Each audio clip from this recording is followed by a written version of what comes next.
Versão brasileira. Essas são duas palavras que automaticamente nos remetem aos nossos personagens favoritos. Mas realmente o que nos vem à cabeça são suas vozes, que davam vida a eles, que falavam nossa língua, usavam nossas expressões e até citavam alguns de nossos famosos. Esse é o poder da dublagem. A arte que começa entre 1920 e 1930 e tem Devil in the Deep, O Demônio das Profundezas, em tradução livre, de 1932, como o primeiro filme que se tem em registro a ser completamente dublado. No Brasil, a tradição que hoje é preferência para filmes e séries começa em 1938 com A Branca de Neve e os Sete Anões, o primeiro filme a ser completamente dublado na língua portuguesa. Mas como é o processo de escolha dos atores? Como funciona a construção dos personagens que tanto nos marcam? Se você sempre quis saber a resposta dessas e outras perguntas, você vai ver aqui, no episódio de hoje.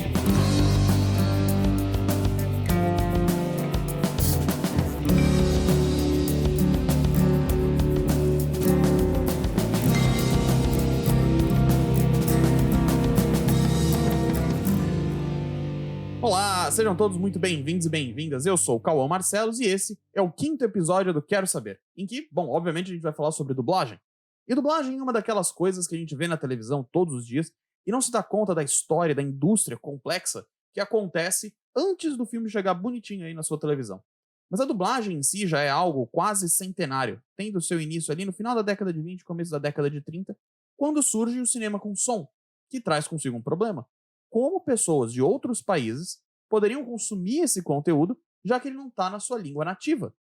Bom, foi aí que surge a ideia de Edwin Hopkins e Jacob Carroll. A ideia da dublagem, então, ela começa a se popularizar muito na Europa naquela época, que é o pós-Primeira Guerra Mundial, muito motivado também por afirmações nacionalistas e outras motivações políticas que acontecem até com o controle de conteúdo. Bom, a dublagem chega no Brasil em 1938 com o filme A Branca de Neve e os Sete Anões, da Walt Disney, e utiliza muito do talento do rádio disponível na época. Tanto que o filme tem canções adaptadas pelo compositor Braguinha, enquanto o personagem título ficou para Dalva de Oliveira, a rainha do rádio. Esse movimento fez nascer diversos estúdios, como o pioneiro Gravason e o lendário Herbert Richards, na década de 50, além de tantos outros memoráveis, como a Alamo e a BKS nos anos 70. E hoje, produções dubladas são, na verdade, a preferência nacional. Segundo o levantamento do Filme B, um site especializado em cinema aqui no Brasil, 59% do público de cinema prefere produções dubladas, enquanto apenas 28% preferiam sessões legendadas. A título de curiosidade, Brasília e Porto Alegre são as capitais com menor adesão à dublagem, sendo 36% e 42%, enquanto Cuiabá e Manaus lideram nesse quesito, com 69% e 70%. No cenário do streaming não é muito diferente. Segundo a Netflix, o público jovem prefere majoritariamente as produções dubladas, sendo 87% dublado e 13% legendado. Agora, quando o público é um pouco mais adulto, se aproxima aí de uma divisão praticamente igualitária, com 50% cada. Bom, eu tenho pra mim que o trabalho do dublador é um dos trabalhos artísticos mais difíceis que tem. Na verdade, é quase impossível se você pensar em termos de animação. Porque ele precisa dar voz, ele precisa dar vida para alguma coisa que é apenas um desenho na tela. E não importa o quão bem desenhado ou produzido é a animação, ainda é impossível passar toda a nuance, toda a emoção, toda a gama de emoções de um ser humano para algo animado. Isso quando o personagem é humano. E a voz, o timbre, a alteração sutil na respiração que puxa a gente para dentro de uma cena. E aí acontece uma coisa que é quase um passe de mágica. A gente consegue ouvir a voz, ouvir a emoção vindo da voz, e você olhando o desenho que está na tua tela, a nossa imaginação começa a preencher as lacunas. E aí a gente começa a ver aquele personagem, a gente começa a ver emoções, expressar emoções que na verdade nem estão na tela. Mas a nossa imaginação consegue, baseado no som, baseado na imagem, a gente preenche essas lacunas. E aí se torna um exercício ativo cerebral que não para nenhum segundo. E eu sei que a dublagem tem também o seu papel muito importante em produções live action, que são aquelas com atores de verdade, mas eu acho que é na animação que a dublagem realmente se eleva como a forma de arte audiovisual que ela realmente é. Porque, vamos ser sinceros, as linhas em um papel, elas só ganham vida, elas só se tornam personagens de fato quando elas ganham voz.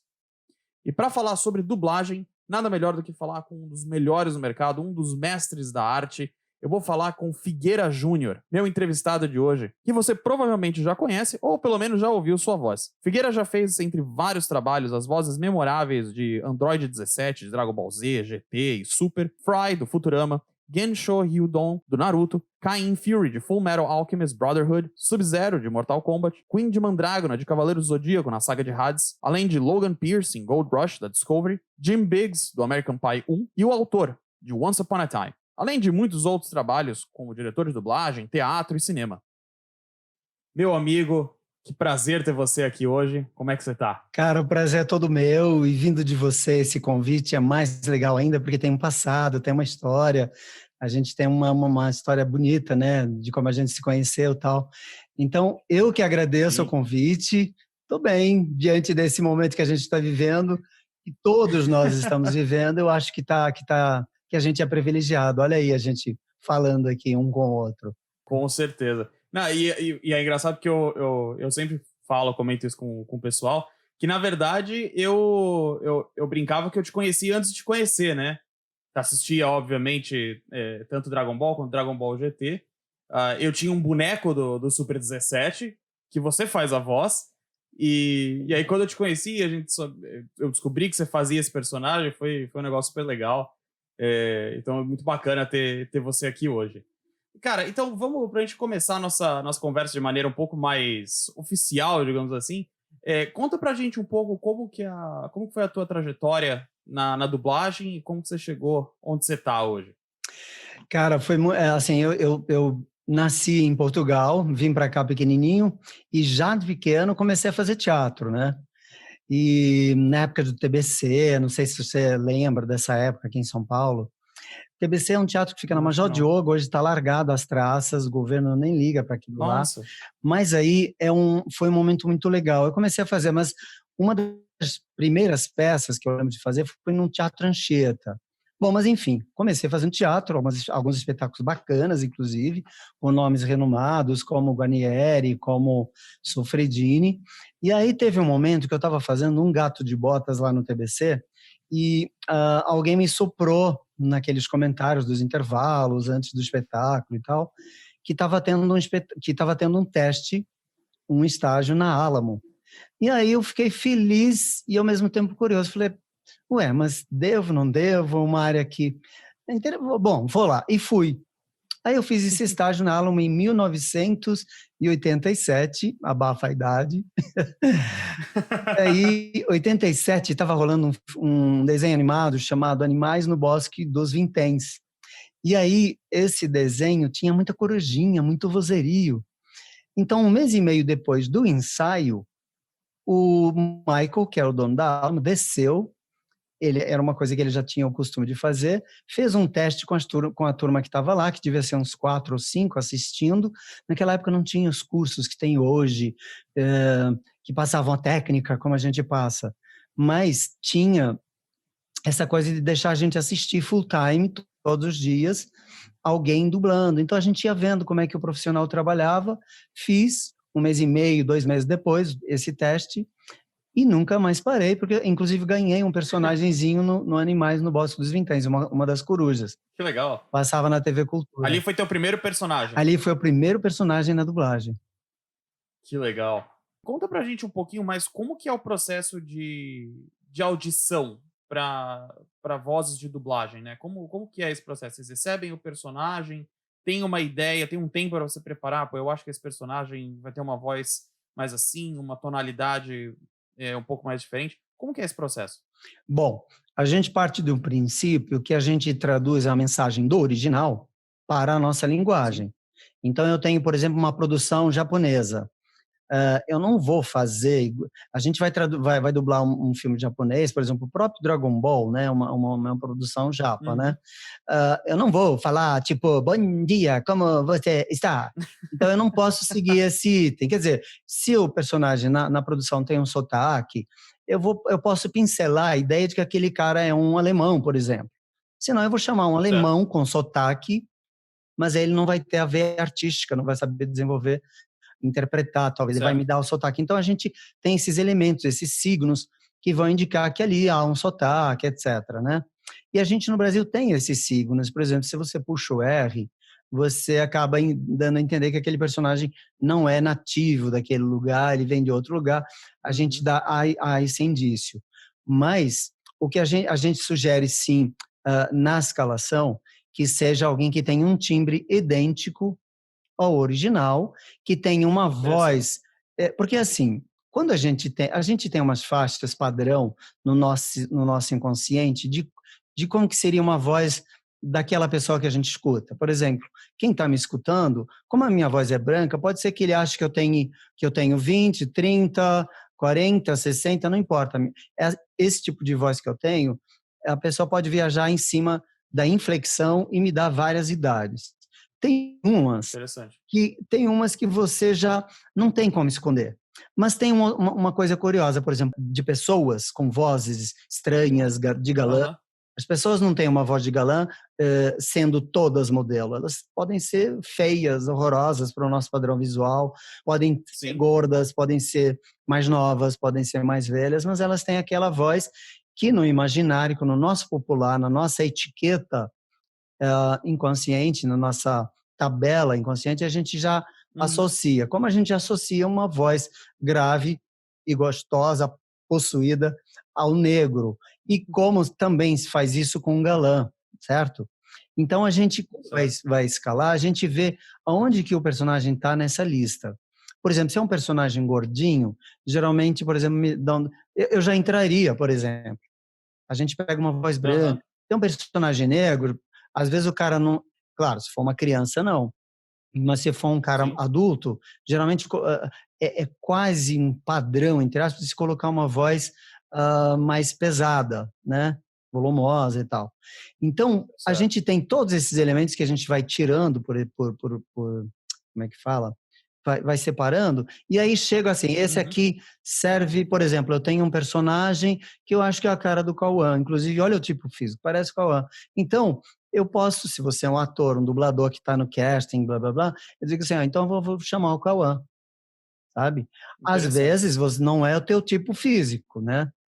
Por exemplo, eu acho, aqui no mercado, Figueira,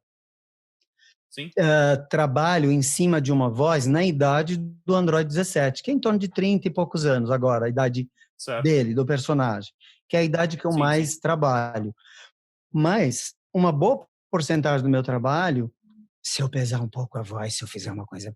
Aí as pessoas começam... Então eu já vou... Por exemplo, eu tenho Cidade das Sombras, que tem um trecho lá no IGTV, que eu faço um senhor de um museu que atende a menina, e aí é um senhor que tem uns 50 e tantos anos, se não for mais.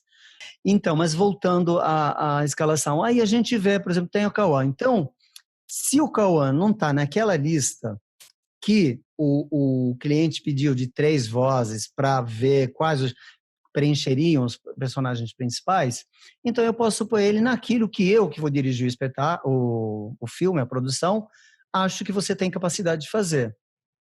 Mas hoje também a gente tem uma coisa assim muito desvinculada da direção. Antigamente os diretores escalavam mais os filmes, né? Hoje a gente tem um coordenador, porque a coisa é muito louca, né? O sistema fábrica, né, tem uma produção tendo que sair, então há um coordenador nos estúdios que cuida dessa parte e escala as pessoas. Ele vê a produção, ele já tem uma lista, já tem tudo ali na cabeça e ele vai escalando. Tem, claro, obviamente, gosto é conceitual. Tem personagens que talvez o público ache que poderia ter sido uma voz do Cauã, cairia mais naquele personagem, a voz do Figueira cairia. Mas então a gente vai ter isso, sim. E tem o trabalho de... E como que... pode Não, falar. eu ia te perguntar uma coisa. Você começou a falar da parte de construção de personagem. Como que é o processo de você construir um personagem? Vamos lá, você pegou o personagem, vamos supor o caso do Android 17, né? Que talvez fosse uma ponta, acabou virando um personagem muito maior na série e até em séries subsequentes. Como que é o processo de criação para o dublador, quando ele vê, ok, tem um personagem, como que a gente vai trabalhar? Vocês têm mais flexibilidade quanto artistas? Essa instrução vem mais já da direção, da produção do filme, ou da série, ou do espetáculo que tá sendo produzido. Como que é esse processo? Então, o dublador é um artista como um chefe de cozinha. Chefe de cozinha tem que ser. Você dá uma tarefa para eles, ó, você tem que fazer uma sopa de legumes. E eu quero que seja chique, eu quero que seja meia boca, eu quero aquela sopa popular. Você tem que ter Uhum. elementos formativos, você tem que ter elementos anteriores a isso para que você construa essa sopa. Então, um personagem é mais ou menos por aí. Você chega no estúdio, não há tempo de trabalhar o personagem como a gente tem no teatro, que dura 30, 60 dias, às vezes mais, Sério? ensaiando. A gente tem que ter a gente tem que ter elementos e técnica anteriores a isso que nos possibilitam chegar no estúdio. Aí o diretor diz assim, olha, é um cara, ele é traficante, ele é um padre, ou ele é um marido que trai no filme. Ele dá elementos para que você corresponda já com aquela interpretação anterior àquilo que você... Porque por isso que a gente diz o dublador tem que ser ator.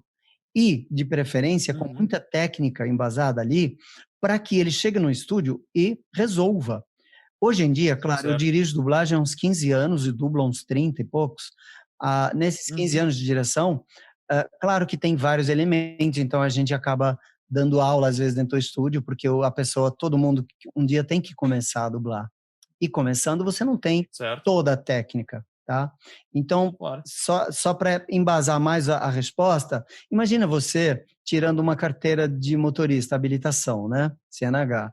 Uhum. Você vai tirar uma carteira ali, de repente, dentro do Parque de Ibirapuera, vai fazer uma baliza ali bonitinho, mas você vai Aham. aprender mesmo a dirigir aonde? Na prática, nas Na prática, rodovias, claro. no dia a dia, etc. Mas você vai ter a técnica, você vai saber o que é um Interessante. acelerador, você vai saber todas as regras de trânsito, em tese, eu acho que você deveria saber. Então, Uhum. o ator que chega dentro do estúdio, É. em tese, ele deve saber também o que é uma inflexão, uma nuance, falar mais baixo, sabe? A gente Uhum. tem umas gírias no nosso mercado que é o Certo. dublador, Jargões, né? a gente já sabe.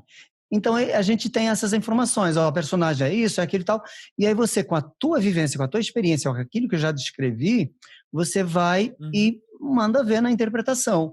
Porque anterior a isso, você teve alguém que te escolheu porque acha, confia em você, sabe que você tem uma voz adequada ao personagem, sabe do teu talento, sabe que você vai interpretar o que ele está dizendo. Então, a diferença do teatro para a dublagem é que a gente não tem tempo para trabalhar o personagem.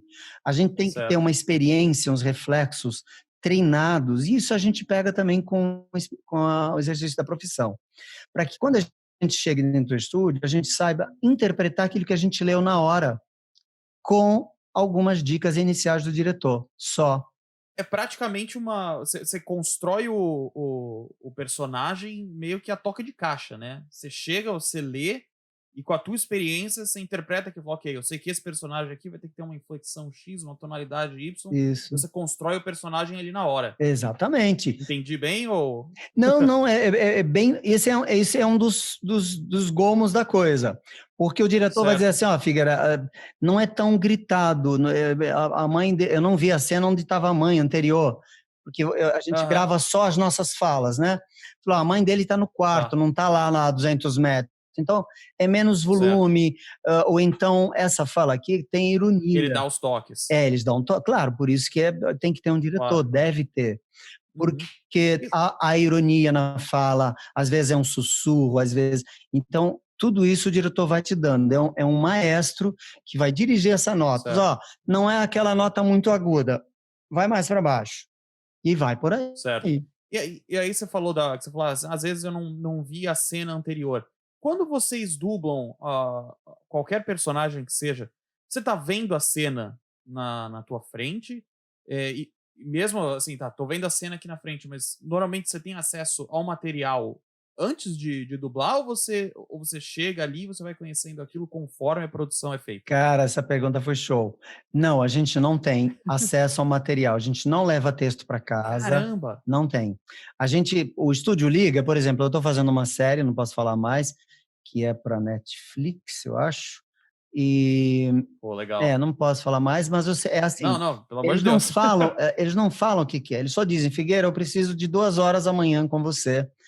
E você pode? A gente marca o Caramba, horário, chega na hora, eles mandam, no caso certo. remoto, eles mandam um texto para a gente, mas eu acabo nem vendo o texto, eles só mandam um pouco antes da escala, eles mandam o texto e um link para a gente entrar, isso no caso do remoto. Claro. Mas como o remoto, em tese, vai acabar assim, vai ser uma coisa menos usual, então, digamos, a gente Sim, chega no estúdio, eu não sei o que que é. Quer dizer, eu posso até perguntar, o que que é? Uma série? Ah, não, é o Dragon Ball, voltou. Ou então é um longa para cinema, ou então é uma série, sim, é um fixo, você vai viajar, não vai? Esses detalhes, quando é fixo, eles perguntam. E aí a gente chega dentro do certo. estúdio, eu não sei, porque existe uma coisa meio ali inconsciente que é assim, eu confio que eles me escalaram para alguma coisa adequada ao meu estilo de voz. Claro. Então eu É chego uma lá, confiança tua no pessoal de produção. exatamente, eu chego lá, o cara vai estar pronto para captar o áudio, o diretor vai estar pronto para dirigir já com informações dos personagens, da obra, e eu vou estar pronto Certo. para interpretar e seguir a linha que o diretor quer. Então eu não sei. Aí na hora, foi até legal, porque antigamente na época do videocassete, não sei se você é bebê, acho que você Uhum. não viveu isso, né? Ah, não, eu lembro. Não tão bebê assim, não. Aí a gente chegava no estúdio, porque a gente dublava junto, porque havia 2 pistas só no videocassete. E aí a gente dublava. Então a gente via a cena, tinha uma máquina chamada DA, demorava para alocar para caralho, 20 eternos segundos. Hoje a gente, 2 Caramba. segundos antes, 3, ele passa, a gente já está prontos para gravar. E aí, então, a gente via a cena e a máquina locava, demorava esses 20 segundos, dava tempo a gente passar batom, enfim. E aí todos dublavam. Às vezes um errava e voltava tudo de novo, se demorava muito para fazer uma produção. O American Pie, quando eu Nossa. dublei, acho que já ainda era videocassete. Acho que eu ainda era videocassete, sim. Videocassete, eu fiz o primeiro, Final gente. dos anos 90 ali. É. Isso. Eu fiz o primeiro que foi para o que hoje seria Netflix, tá? Mas o que Aham, passou na Globo foi outro cara, foi do Rio. Mas voltando, a gente certo. chega no estúdio, ele dá essas dicas e a gente interpreta a fala. Aí ele vai dirigir. Dirigir uma obra não é ensinar você a atuar, é dizer, eu quero mais força, eu quero mais. Aí ele vai te dando dicas, vai te dirigindo. Mas ele Certo. subentende também que eu vou saber interpretar. Se é um bom dia triste, um bom dia alegre, se é um bom dia gritado, mas não um bom dia com volume alto, mas não gritado.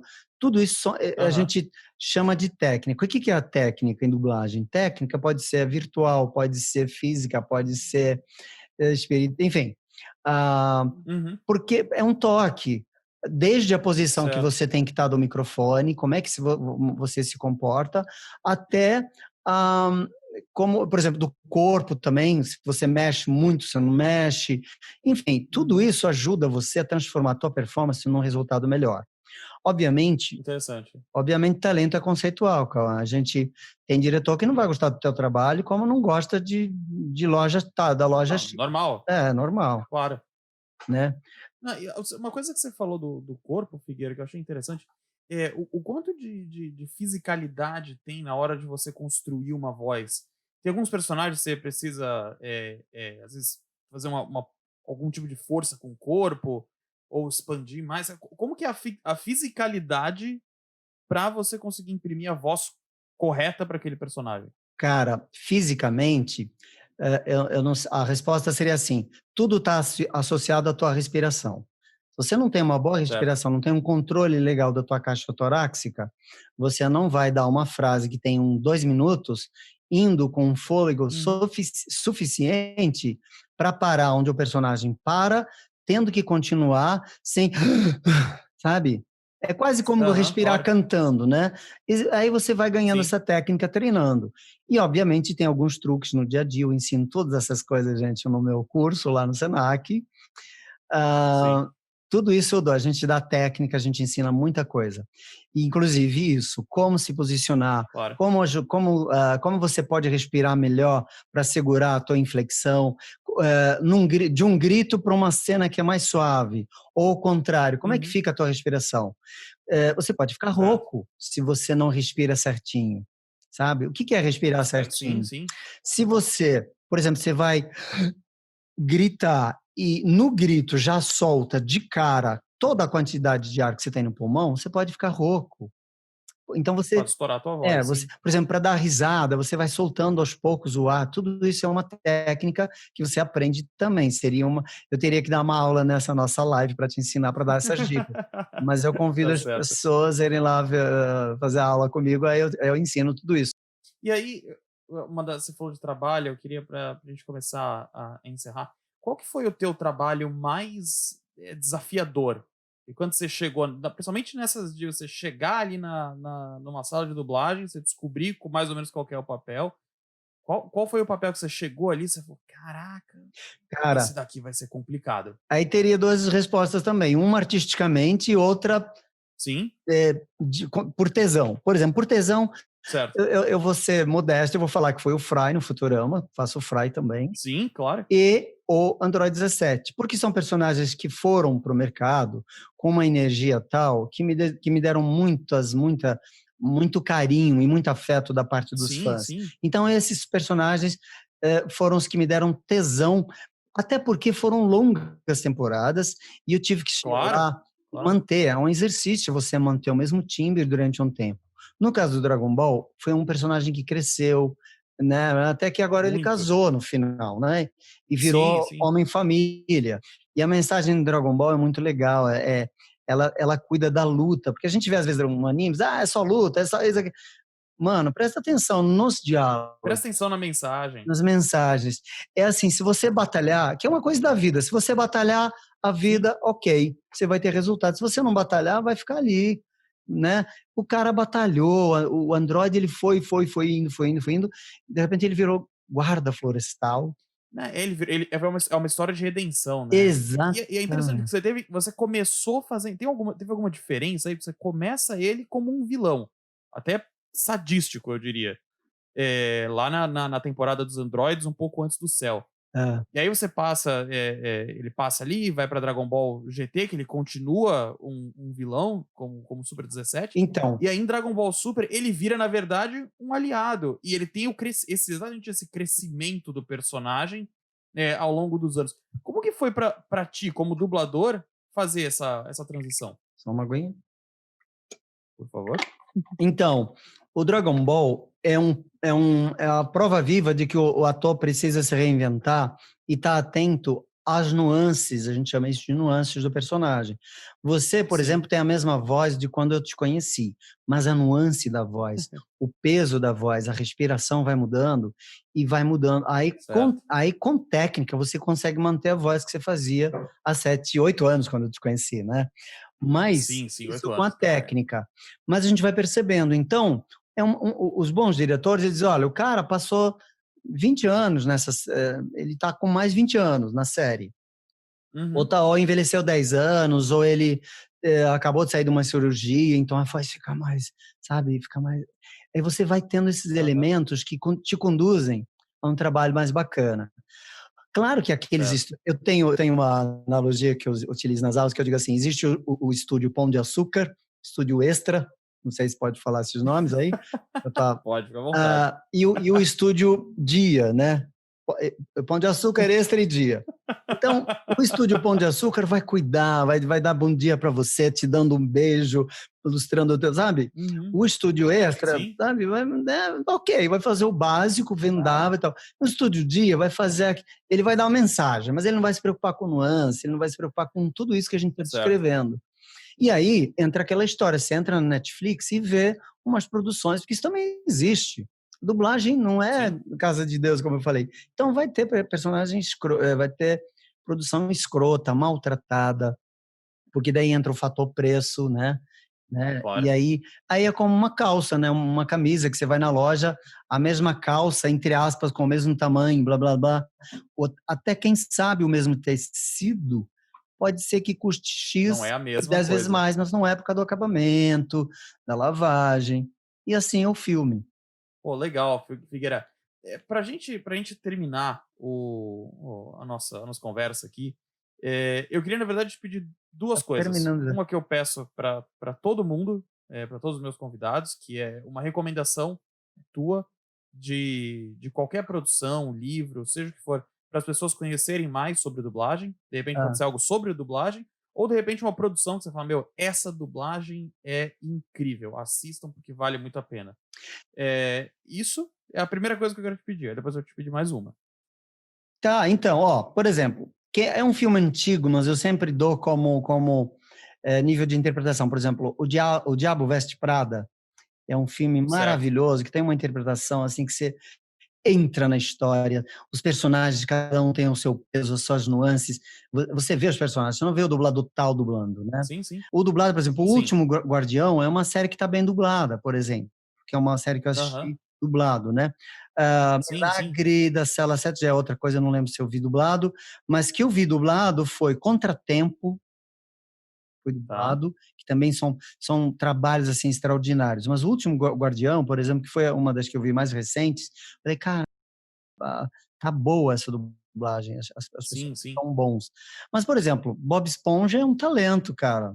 Você vai dizer que não tá bem dublado? Claro. Mano, já Ah, o virou, trabalho do Wendell Bezerra é sabe? incrível ali. Né? Então, hã, tem essas coisas que a gente vê e que fica: "Hã?", sabe? Mas, assim, que eu vi recentemente, que eu tô vendo bem dublado, que eu vi, eu falei: "Puta, eu entrei na história", foram esses, porque senão seria uma lista do Certo. que eu já assisti. Aí a pessoa pode ser Claro, dublado, claro. porque só assisto, dublado quando tá bom, senão eu também vejo legendado, porque não é, Sim, eu sim. prefiro Bom, dublado, claro. claro, E de claro. Bom, livro, a minha hã. pode falar, pode De terminar, pode livro terminar. de livro não tem. O Nelson Machado foi o único que começou a fazer uma coisa que eu acho que até engrandeceria mais a nossa profissão. Mas aí não é um livro de técnica, é um livro de informação, sabe. É um Certo. curso online, é um curso de informação, sabe, não vai te dar técnica, Uhum. não vai fazer você virar dublador, vai te dar muita Não, sim, mas pelo menos para você conhecer a pessoa respeito. famosa, você vai ver histórias maravilhosas, você vai ver a pessoa falando, uau, vai te dar. É tudo maravilhoso, mas Aham. de informação. E aí ele fez, o E qual Nelson que é o livro? Machado tem um, eu acho que, assim, que eu saiba, fui o único da dublagem que lançou os bastidores da dublagem em livro. Tá? Sim, Então é só achar no Google essas coisas e aí acaba achando fácil. certo. Legal. Bom, a minha recomendação de filme dublado, que eu também sempre dou uma recomendação no canal, é, na verdade, um dos meus filmes preferidos, que, bom, eu tô vestindo a camisa aqui, é, obviamente, o Rei Leão, o original de Oh, Rei Leão, 94, da maravilhoso. Disney, que é incrível, tanto a dublagem falada quanto a dublagem cantada. Eu acho que foi uma das primeiras, foi um dos primeiros filmes que realmente me pegou, me cativou, e tudo isso, na verdade, foi por conta da dublagem poderosa que foi empregada ali. Sim, Eu acho que é um trabalho incrível, eu recomendo para qualquer um. concordo com Bom, a você. última coisa, a última coisa que eu queria te pedir, Figueira, você podia fazer uma palhinha, uma leitura de qualquer um dos teus personagens, pode ser um personagem antigo, pode ser um personagem mais É, novo, só para o pessoal poder te ouvir, poder ouvir um dos cara, mestres em tá. ação. Eu poderia fazer, por exemplo, do Fry, né? Ah, Bender, só vindo pro futuro para ter amigos como você e a Lila. É demais! Sensacional, Figueira. Figueira, queria te agradecer demais pela presença hoje. O papo foi muito legal, foi muito bacana. E aí, eu fico as recomendações que você deu para os nossos curiosos aqui de plantão do canal. De novo, muito obrigado. Prazer ter você aqui.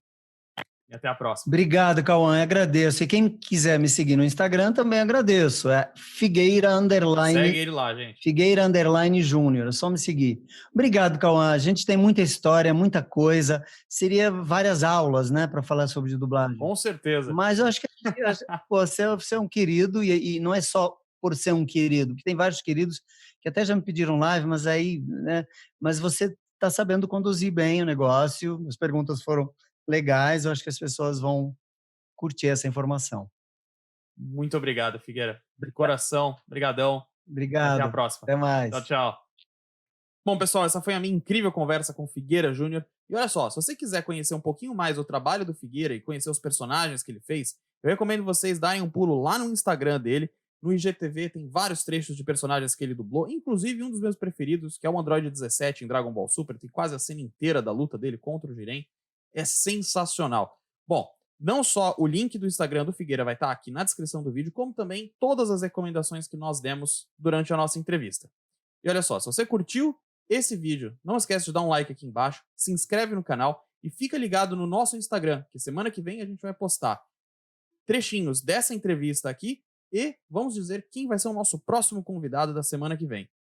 E pessoal, lembrem-se, conhecimento vive em todo lugar. Cabe a você ir atrás dele.